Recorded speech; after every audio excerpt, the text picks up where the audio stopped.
сүйенетін адам іздейді екенбіз. Пайғамбар екеш пайғамбарымыз Мұхаммад саллаллаху алейхи уассаламның өзі Абу Талибке сүйенген.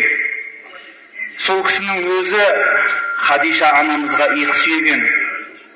Сол бір кездер, қиын қыстау кездерінде де пайғамбардың өзі жанына демеу болатын адам іздейтін. Дәл сол сияқты дін туралы қанша мәселені кітаптан көрсеңіз де, бәрібір арқа сүйейтін, ақыл айтатын адам іздейсіз. Сол кісілердің бірі осы ұстазым Абсаттар Қажекең еді. Бір мәселені шеше алмай қалсам, бір нәрседе екі жақты болып қалатын болсам, ұстазға звондайтынмын. Ол кісі бір жаққа қарай көрсететін. Әрдайым жаныма барынша демеу болатын. Бұл кісі дүниеден өткенде ауыр болды. Тек бір Құранның аятына ғана тоқтау салдым. Алла тағала айтады: сендердің құзырындағы нәрселердің барлығы пәни, Алланың құзырындағы нәрсенің барлығы бақи дейді. Біздің жанымыздағы нәрсенің бәрі жалған. Ұстайым деген ұстап тұрған нәрсеңіз де бір күні жоқ болады. Сүйейім деген сүйеніп тұрған нәрсеңіз де жоқ болады. Көп адамдар ойлайды осы дүниеге келіп: мені ақша ұстап тұр, мені ағайын туыс ұстап тұр, мені аға ілім ұстап тұр, менің көп бала шағам ұстап тұр, менің білімім, менің денсаулығым, менің тағы да не дейді, танысым, мансабым. Білесіздер ме? Бұның барлығы келеді де кетеді де. Еш нәрсе ұстамайды адамды. Адам бір уыс топырақ негізі. Абай атамыз айтады: адам боқ,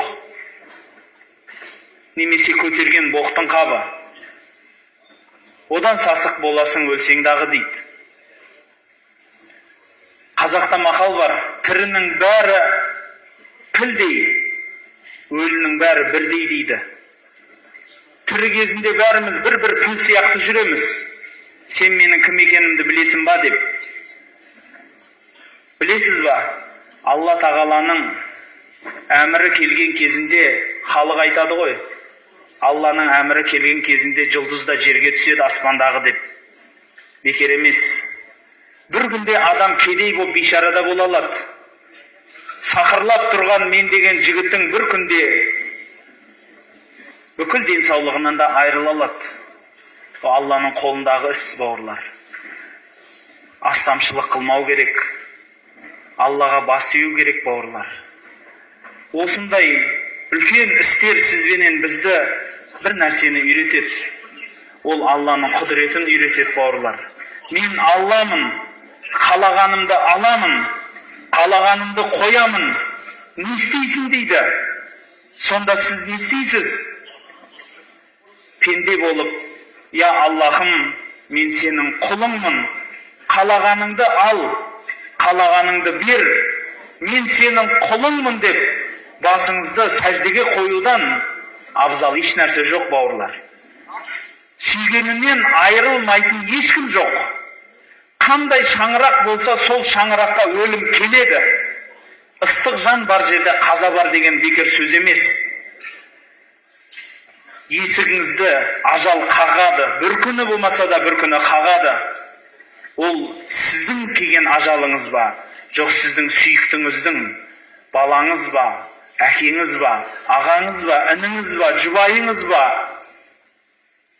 Біреуін аламын дейді да кетеді, сізден бізден сұрамайды.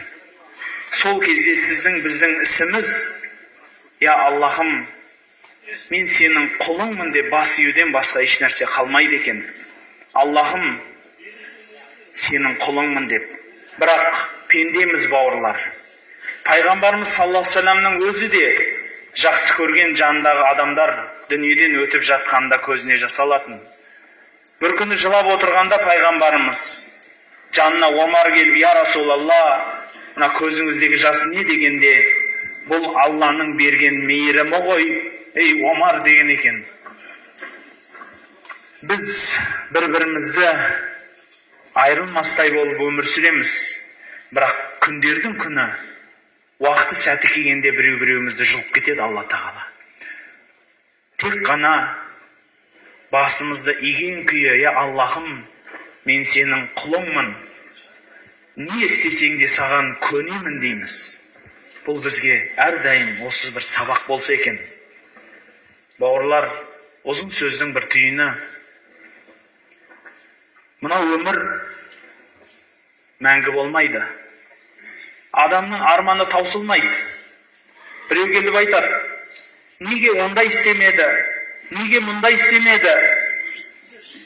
Мысал айтайық, ұстаздарымның бірі Абдырахман Қарекең деген қари кісі болды. 89-ында дүниеден өтті. 93 жылдары. Сонда да жыладық. Өлмесе екен деп жыладық. Ал сонда бір кісі айтады, 89-да екен той ғой. Не оны сен сақтап қоймақшысың ба қатырып? Адам ғой. Ажал келгесін өтеді дейді. Рас қой айтқан сөзі. Бірақ білесіз ба, біз ешкімді қимаймыз. Адамның жасына да ісіне де қараймыз.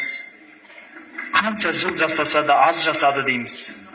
Қанша іс жасаса да аз жасады дейміз.